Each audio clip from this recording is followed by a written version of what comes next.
ja ei su enda. See maailm siin peab. Mis kasu on sellest meeleavaldusest? Iga inimene vastutab ise oma tegude eest. Ja see meeleavaldus on kindel sõnum seadusandjatele. Nemad vastutavad selle eest, mida nad teevad rahva tahtega. Meie vastutame selle eest, kas me ütleme välja, mida me mõtleme, tunneme ja leiame õige olevat.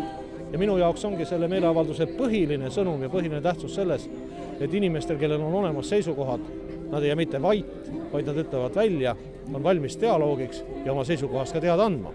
Sest praegu üldine niisugune suund on, et püüaks inimesi vaigistada hirmu, ka võimalike seadusandluste ja muudega. Me liigume tagasi diktatuuri suunas ja kui rahvas teeb häält, siis diktatuur läheb kaugemale. Mille eest te seisate? Me seisame terve perekonna eest.